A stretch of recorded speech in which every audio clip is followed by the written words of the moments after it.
Welcome back, everyone, to another reaction video. We're going to go back to Geo History today.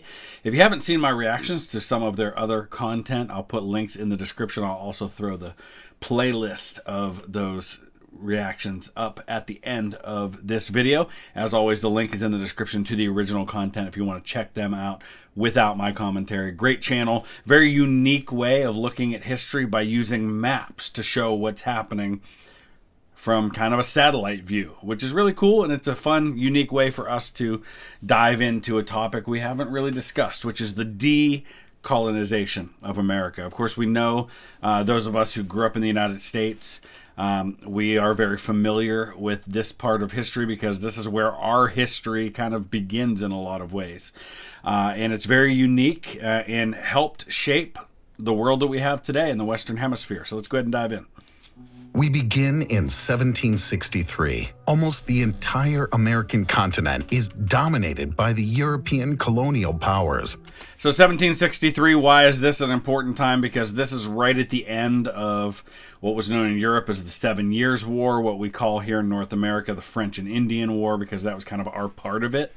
And so some things have changed hands. The British have defeated the French in a very costly war that has shifted some of the ownership of some of the land in North America.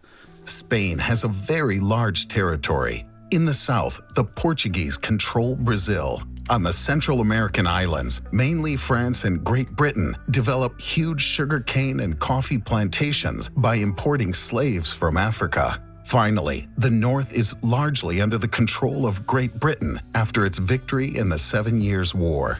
So a lot of this territory, especially kind of the areas that we would call today, like Michigan, Indiana, Illinois, Wisconsin, the Mississippi River Valley, a lot of that's dominated by the French. That's why you see a lot of French names. St. Louis, Detroit, which is Detroit, right? Baton Rouge down in Louisiana, a lot of French. New Orleans, New Orleans, so a lot of French names because this was a very French area at that time. The British dominate all their rivals, notably thanks to the powerful Royal Navy. But the war has taken its toll on the country's finances, and to replenish its coffers, it imposes new taxes on its colonies. 13 of them are opposed to this, and tensions rise, finally provoking the American Revolutionary War. And it's important to note he's obviously kind of glossing over, not going into details, because there's a lot of nuance to some of these topics about things like why the United States rebels against British rule, things like that. What I want to point out here is you notice, if you're familiar with the map of these American states, you notice Georgia does not look like Georgia, and North Carolina and Virginia don't look like they do today, and Pennsylvania and New York. Basically what you have here is the border, the western border of these colonies is about where the Appalachian Mountains are, and running kind of down there. And that was the understanding, and that is one of the triggers of this war, is that as more and more people are colonizing this area, they're looking to the west and seeing all of this land, especially after the end of the French and Indian War, the 7 Years' War, where that's all been acquired by the British. But the British have treaties with the Native American tribes who control this land that they're not going to allow settlers. You can do fur trapping and things like that, and you can have expeditions, but no settling, no living there for Europeans. But that's going to be one of the motivations for the Revolutionary War, is getting access to all of that land to the Mississippi River. And one of the ways that Continental soldiers are going to be rewarded are with these huge land grants in some of these areas. And that's why you'll see so many Revolutionary War veterans settling western Pennsylvania, settling the area that becomes West Virginia, settling in Ohio, settling in what becomes Kentucky and Tennessee, because these are grants that were given to them after the war. France, Spain, and the United Provinces take advantage of the situation to ally themselves with the independence fighters in order to weaken Great Britain. Finally, the British are defeated and forced to recognize the independence of the United States of America, which is the first European colony to become independent. From the very first years, the United States colonists have been extending their possessions westward to the detriment of the indigenous populations, which provokes numerous internal wars. Yeah, so anytime you have expansion happening and you have one side becoming more powerful, that's going to cause friction, it's going to cause tension, that's going to cause conflict. And, there's different ways you can resolve conflict. You can pay the people off, you can buy the land, you can conquer it, you can negotiate and have treaties. Combination of all of those things is happening here. But the problem is that every time the U.S. will make a treaty with these Native American tribes, that treaty will only last until the U.S. decides that they want to expand some more, or they find gold, or all these things. And that's going to continually cause conflict and push things further and further west. In France, after the 7 Years' War and the American Revolutionary War, the economic situation is catastrophic, which contributes to the outbreak of the French Revolution. The Declaration of the Rights of Man and of the Citizen is proclaimed. It states that men are born and remain free and equal in rights. And if it sounds at all familiar, Thomas Jefferson was the U.S. ambassador to France at that time. He's there when the revolution breaks out. He and the Marquis de Lafayette kind of have a hand in writing that. In the rich colony of Saint-Domingue, these words provoke a slave and freedman revolt against the great landlords, also called the planters. Spain and Great Britain join forces to fight the insurgents, but the insurgents win and occupy the whole island. Yeah, so one of the things not talked about here, obviously, because it goes back centuries before, is that a lot of these sugar plantations, especially in this area, which feed heavily into the trade for things like rum, heavily reliant on slave labor. And so you've got huge numbers of enslaved people in this whole Caribbean region. And this is one of the places where they are able to, and it's a guy, I think, I can't remember his name off the top of my head, but it's actually a black man who leads the Haitian Rebellion and does so in an effective way. I want to look him up because I don't want to forget his name. This is the guy I was thinking of, Toussaint Louverture. I thought of it as soon as I stopped recording, and I looked him up. But yeah, he was a Haitian general and the prominent leader of the Haitian Revolution. During his life, he fought against the French, then for the French, then finally against the French in the cause of Haitian independence. Helped lead that slave rebellion into a revolution. Took what could have been kind of disjointed and fractured and doomed to failure and gave it leadership and gave it direction, and he's now known as the father of Haiti. So very cool. Napoleon Bonaparte, who has seized power in France, understands that it would be difficult to reassert his sovereignty over his distant territories. He sends an army to Saint-Domingue and decides to sell Louisiana, which he secretly obtained from Spain 3 years earlier, to the United States. So, couple things about this. This is the Louisiana Purchase. Huge expansion of the size of the United States, done under a guy who was totally against the expansion of power by the United States in Thomas Jefferson, but he recognized an opportunity, took advantage of it. Napoleon recognizes that, especially since he's at war with Britain and others, and he doesn't have the Navy to be able to extend his reach or the army, because he's got to focus on the homeland and taking on these coalitions that are formed against him. He does what he can. He gets something out of the Louisiana territory. And of course, the United States buys this territory, but they're in no position yet to occupy that territory. And it's going to take the better part of the next 100 years before the United States is going to fully get control over this entire region. In Saint-Domingue, the French soldiers, weakened by disease, are defeated. On January 1st, 1804, the independence of Haiti is proclaimed. It's the only republic born from a revolution of slaves and freedmen. Yeah. In Europe, the United Kingdom inflicts a heavy defeat on the Spanish and French fleets at the Battle of Trafalgar. The country confirms its domination of the seas. But Napoleon, who dominates Europe, opts for economic warfare and imposes a continental blockade. The United Kingdom, in the midst of the Industrial Revolution, absolutely needs to find new markets to sell its goods. Taking advantage of the decline of Spain, it turns to America, but Spain officially prohibited trade with the British. So, yeah, I mean, a couple of things going on here. Anytime the British use their naval power against continental enemies, so, for example, same thing's going to happen in World War I, where they're going to use the naval power to blockade Germany and keep them from being able to import things. So how does Germany respond in World War I? With unrestricted submarine warfare. They have to find some way to fight back since they can't go toe-to-toe with the Navy. Napoleon tries to do the same thing, where he can't defeat the British at sea. He's going to try to impose a different kind of blockade by banning the conquered territories or the Allied territories on the European mainland from trading with the British. And so as an extension of that, we see that happening. But because Spain is weakened, they are going to kind of drag Napoleon down with it, as we've seen in the Napoleonic series, and weaken Napoleon too, because they get so involved in that war, though, they can't hang on to these vast territories. You've got, basically the southwest of what is the United States today, all of Mexico today, Central America, and good chunks of northern and western South America. Spain can't possibly hang on to all of this while they're dealing with Napoleon.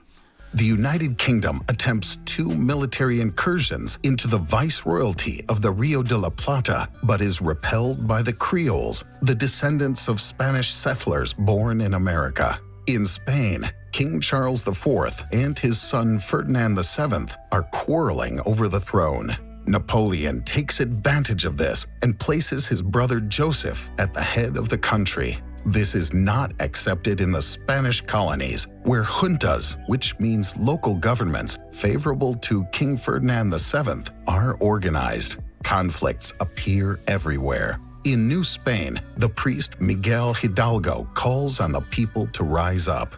Independence movements now appear, secretly supported by the British and motivated by revolutionary Masonic lodges. It's important for us to realize just how near to our own time this stuff is happening, right? This was not that long ago. This is 200 years ago, which might seem like a lot, but the older I get, now being 45 years old, 200 years suddenly doesn't seem such a long time ago, right? And this is not too many generations back that we're dealing with Europe dominating all of the Western Hemisphere. In 1814, after the abdication of Napoleon, Ferdinand VII recovers the Spanish throne and quickly sends reinforcements to America to regain control. Paraguay manages to resist, as well as the United Provinces of the Rio de la Plata, which proclaims its independence. By the way, Rio de la Plata, that's the River Plate. So if you are familiar with basically what is largely considered the first naval battle of World War II, the Battle of the River Plate, that's this right here. That's Rio de la Plata. In January 1817, the separatists San Martin and O'Higgins cross the Andes from the east with an army and seize Santiago. O'Higgins is appointed Supreme Director and proclaims Chilean independence.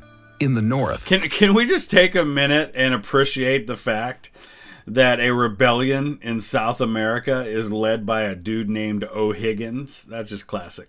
Another independence army, led by Simón Bolívar and reinforced by the British Legion, leaves Angostura, crosses the Andes, and defeats the Spaniards at the gates of Santa Fe de Bogotá. And we won't talk too much about Simón Bolívar because we did a whole series from Extra History on him. You can just do a search on YouTube and you can find that series that I did on that topic. Bolívar then proclaims the independence of Gran Colombia, of which he becomes president, although he doesn't yet control the entire territory.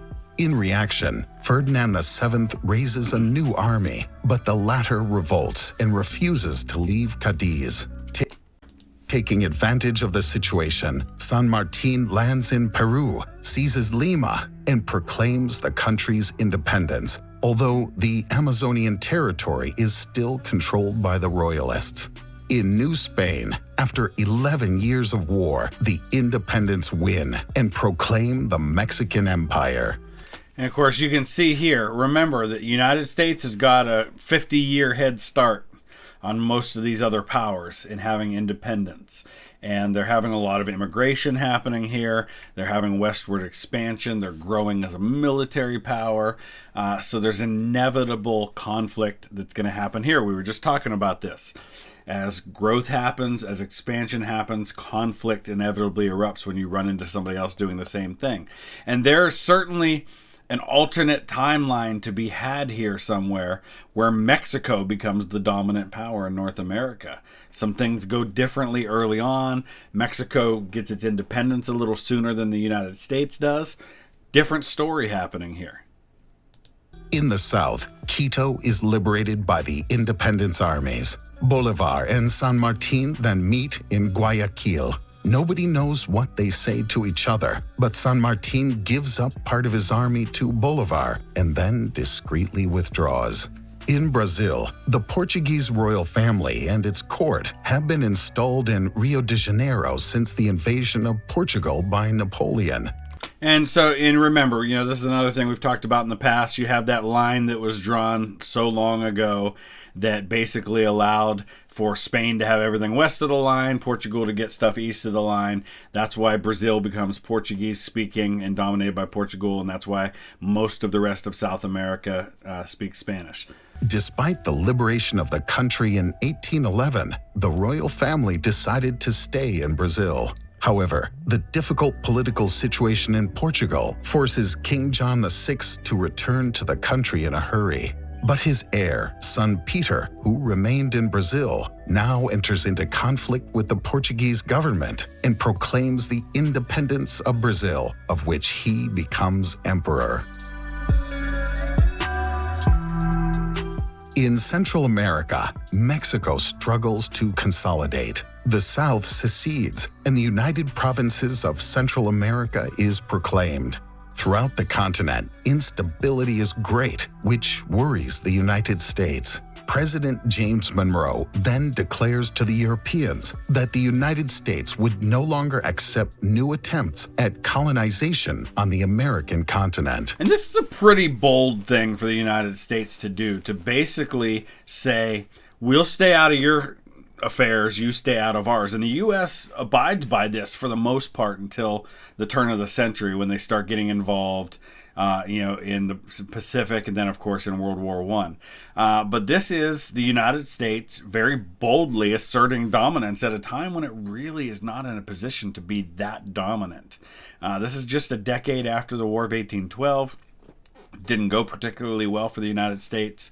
There's a lot that could still go wrong with this. In the South, the last royalist pockets are defeated by the army of General Sucre. Bolivia is created, named after Simón Bolívar. The latter now dreams of uniting all the American republics under a great common authority. But internal divisions caused this project to fail. Yeah, it's not just internal divisions, it's the size of this area. This is the 1820s. There's no easy way to be able to rule all of this area effectively and communicate quickly enough to be able to deal with all of the different things that need to be done. And you've got mountainous regions, and you've got river regions, and you've got the jungle regions, and you've got different native populations that have mixed in with the different European populations, and it was an impossible dream. In the south of the continent, a war breaks out between the United Provinces of the Rio de la Plata and Brazil for the control of the Cisplatin province. Brazil imposes a commercial blockade on the ports of Buenos Aires and Montevideo, but its armies fail to prevail on land. Unable to neutralize each other and financially exhausted, both appealed to the United Kingdom for arbitration.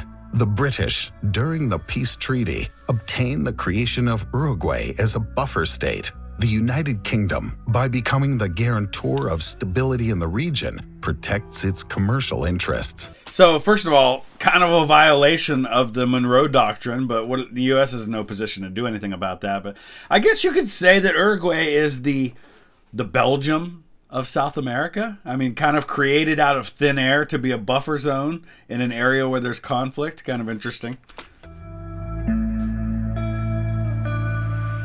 At the end of 1829, Venezuela secedes from Gran Colombia. Bolivar, whose health is deteriorating, fails to find a solution and resigns. Gran Colombia breaks up, and immediately conflicts arise over the delimitation of the new borders.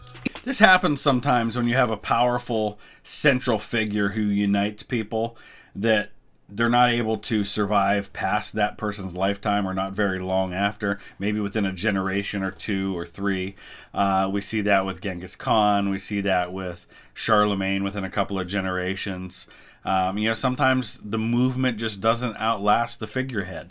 Oliver Cromwell rules over an English republic, which doesn't outlast his lifetime by very long. It kind of briefly goes to his son, but this sometimes happens. That's one of the wonders of the United States, is that we survived George Washington stepping away from power. And that was one of the brilliances of George Washington, is that he recognized that he had to do that and help the U.S. learn to move on without Washington as the central figure. In Mexico, after the abolition of slavery, the United States colonists, who are in the majority in Texas, rebel. A civil war breaks out and leads to the proclamation of independence of the Republic of Texas. It's important to note how he mentioned that this gets triggered by the abolition of slavery.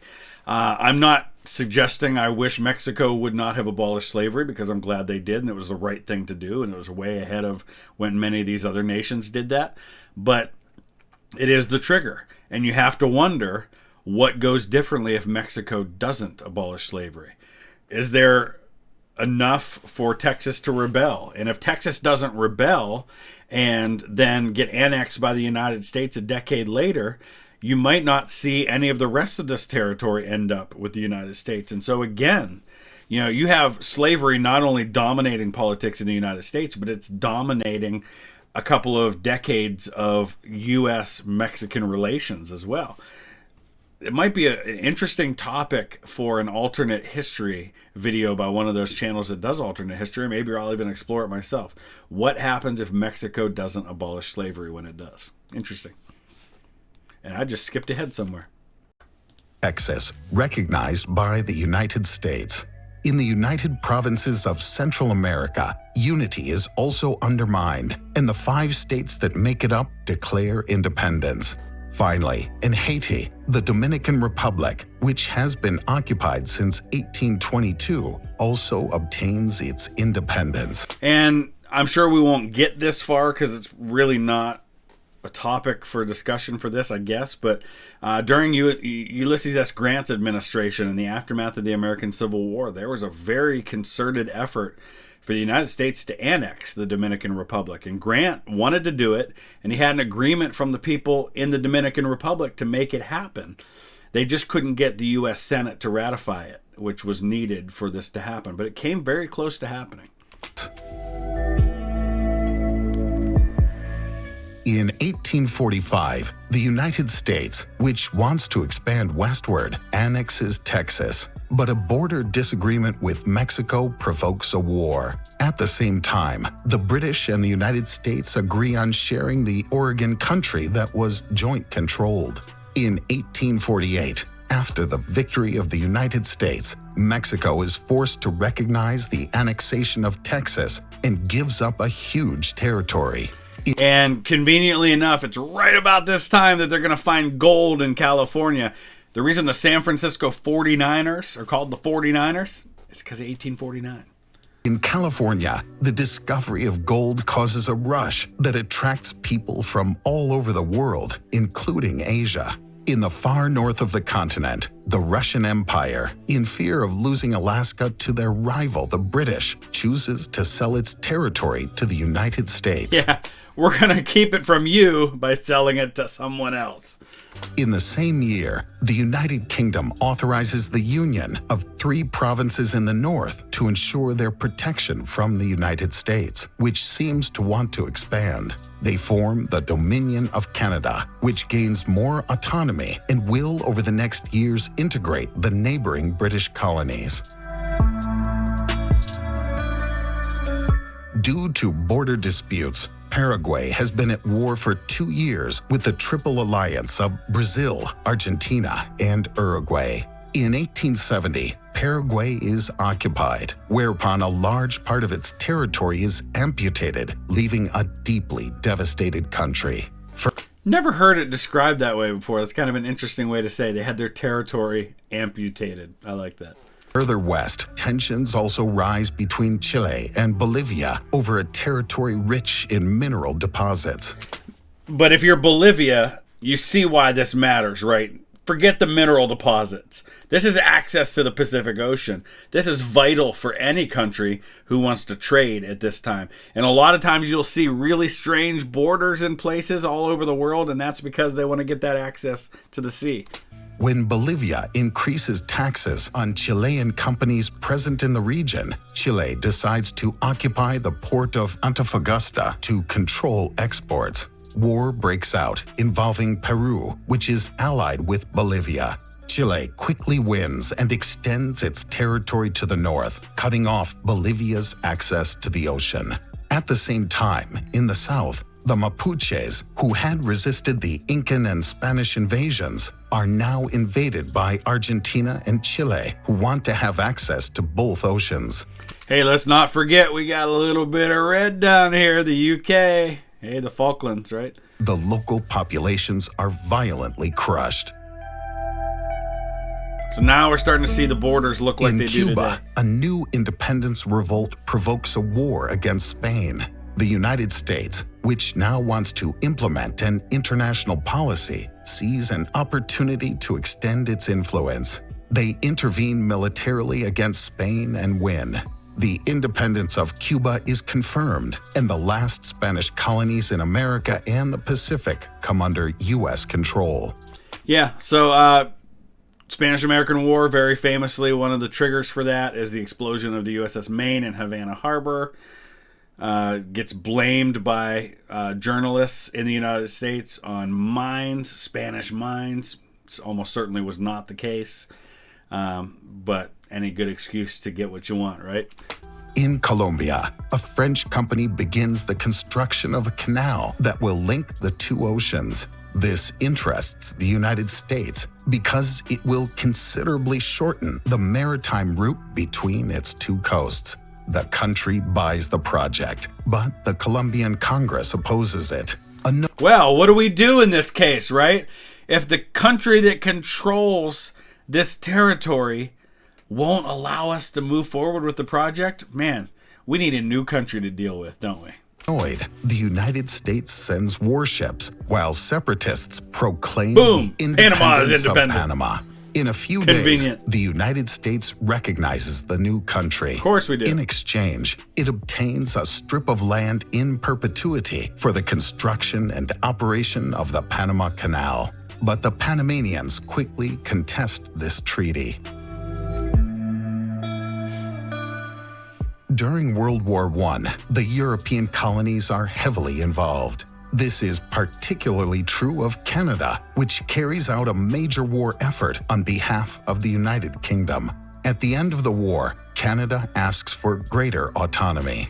Important to note here, and we've talked about this in our videos about World War I, like Newfoundland, not part of Canada at this point. They are separate British Dominion. 1926, equality with the United Kingdom is proclaimed, followed by its sovereignty being recognized in 1931, although the country remains linked to the British Crown by becoming a member of the Commonwealth.